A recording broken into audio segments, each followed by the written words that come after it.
নবীজি মুহাম্মদুর রাসূলুল্লাহর সাহাবী ইবনে মাসউদ রাদিয়াল্লাহু তাআলা আনহুকে বললেন, ও ইবনে মাসউদ শোনো শোনো, তোমাকে আমি বলতে চাই তুমি কোরআনুল কারীম তেলাওয়াত করো। তোমার কোরআনুল কারীমের তেলাওয়াতটা আমি নবীজি শুনতে চাই। তোমার কোরআনুল কারীমের তেলাওয়াতটা নবীজি আমি শুনতে চাই। ইবনে মাসউদ রাদিয়াল্লাহু তাআলা আনহু বললেন, নবী এটা আবার কেমন কথা হয়ে গেল? কেমন কথা বললেন আপনি? ও নবী, আপনি তো কোরআনুল কারীম তেলাওয়াত করতে পারেন, আপনি তো কোরআনুল কারীম তেলাওয়াত করতে পারেন, আপনার উপরে তো কোরআনুল কারীম নাযিল হয়েছে, আপনি কেন আমার মত নগণ্য মানুষকে কোরআনুল কারীম তেলাওয়াত করতে অর্ডার করতেছেন? আপনি কোরআনুল কারীম তেলাওয়াত করেন। ইবনে মাসউদের কথা শুনে নবীজি মুহাম্মদুর রাসূলুল্লাহ সাল্লাল্লাহু আলাইহি ওয়াসাল্লাম বলেন, ও ইবনে মাসউদ শোনো, তোমাকে বলি শোনো।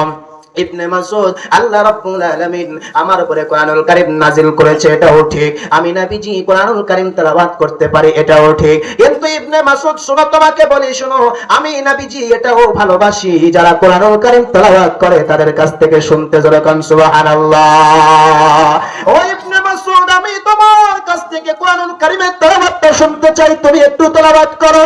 ইবনে মাসউদ রাদিয়াল্লাহু তাআলা আনহু সূরা নিসা তেলাওয়াত করতে শুরু করলেন। জোরে বলেন কোন সূরা? সূরা নিসা। বলেন কোন সূরা? সূরা বলেন না কেন কোন সূরা? বিসমিল্লাহির রহমানির রহিম।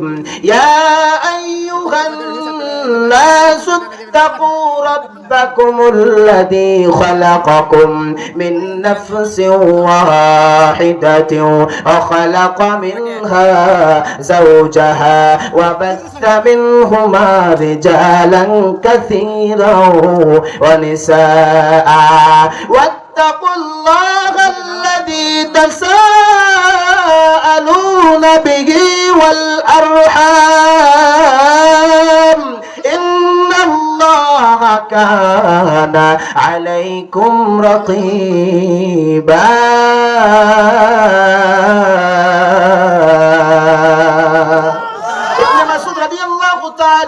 বললেন ইবনে মাসউদ কোরআনুল কারীম তেলাওয়াত করতেছেন।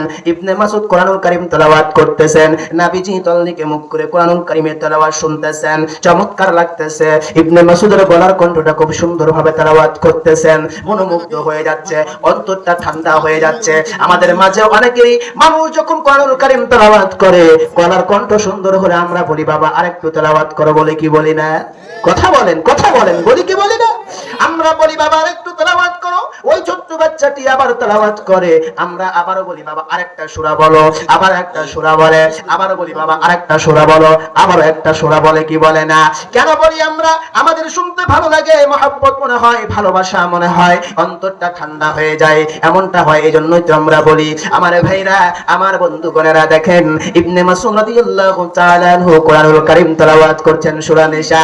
নবীজি মনোমুগ্ধভাবে শান্তভাবে তলদিকে মুখ করে কোরআনুল কারীমের তেলাওয়াত শুনতেছেন। নবীজি মুহাম্মদুর রাসূলুল্লাহ সাল্লাল্লাহু আলাইহি ওয়াসাল্লাম শুনতেই আছেন।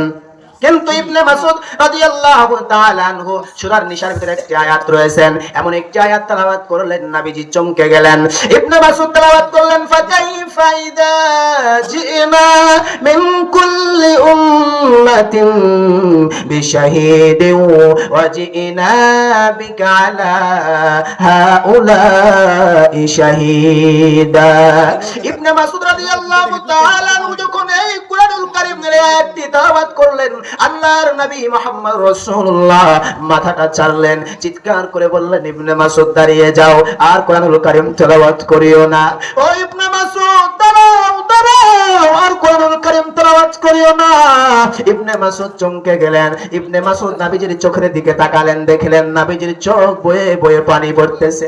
ইবনে মাসউদ চমকে গেলেন, নবীজিকে প্রশ্ন করলেন, নবীজি আমি কি কোনো বেয়াদবি করে ফেললাম? আমি কি কোনো বেয়াদবি করে ফেললাম? নবী আপনি আমাকে মাফ করে দিবেন, আমি জানা মতে কোনো বেয়াদবি আমি করি নাই। ও নবী, আপনি তো বললেন কোরআনুল কারীম তেলাওয়াতের জন্য আমি নবীর সাহাবী তেলাওয়াত করলাম, আপনি শুনতেছিলেন।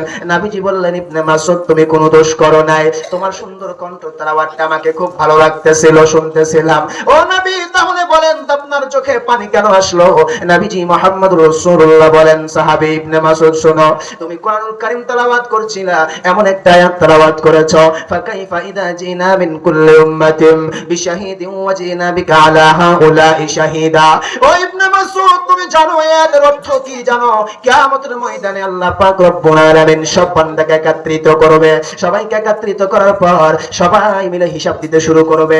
আল্লাহ রব্বুল আলামিন বলবেন, ও বান্দা কে আছো হিসাব দাও, হিসাব দাও, কে আছো হিসাব দাও। সবাই হিসাব দিতে লাগবে, কেউ পারবে কেউ পারবে না, কেউ কান্নাকাটি করবে, কেউ চিৎকার করবে, কেউ হাউমাউ করবে, বিভিন্ন রকম বিভিন্ন কার্যকলাপ করবে, কেউ বাঁচতে পারবে কেউ বাঁচতে পারবে না। ও সাহাবী ইবনে মাসউদ, কিয়ামতের ময়দানে, ওই কিয়ামতের অন্ধকার ময়দান থেকে আমি নবীজি বাঁচার জন্য চোখের পানি যেন বল বল করে বের হয়ে গেল।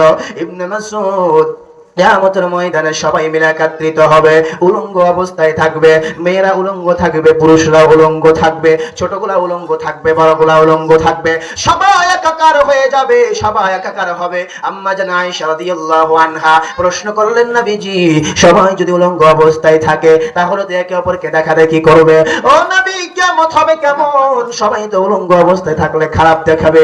নবীজি বললেন, আয়েশা তুমি যেমনটা মনে করতেছো তা কিন্তু এমন নয়, কিয়ামতের ময়দানটা খুব ভয়ঙ্কর হয়ে দাঁড়াবে। ও আয়েশা শুনো শুনো, কিয়ামতের ময়দানটা খুব ভয়ঙ্কর হয়ে দাঁড়াবে, সবাই চিৎকার করবে, ইয়া নাফসি করবে, বাঁচাও বাঁচাও বাঁচাও বাঁচাও, কে বাঁচাবে কে বাঁচাবে?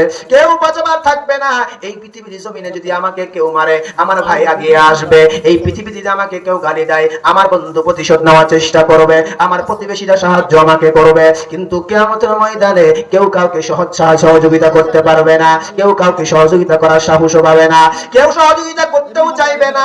সবাই ইয়া নাফসি করবে, দৌড়াদৌড়ি করবে। যাও আদম আলাইহিস সালাতু ওয়াস সালামের কাছে, পাবে না কোনো সহযোগিতা। যাও ঈসা আলাইহিস সালাতু ওয়াস সালামের কাছে, পাবে না কোনো সহযোগিতা। যাও ইব্রাহিম আলাইহিস সালাতু ওয়াস সালামের কাছে, পাবে না কোনো সহযোগিতা।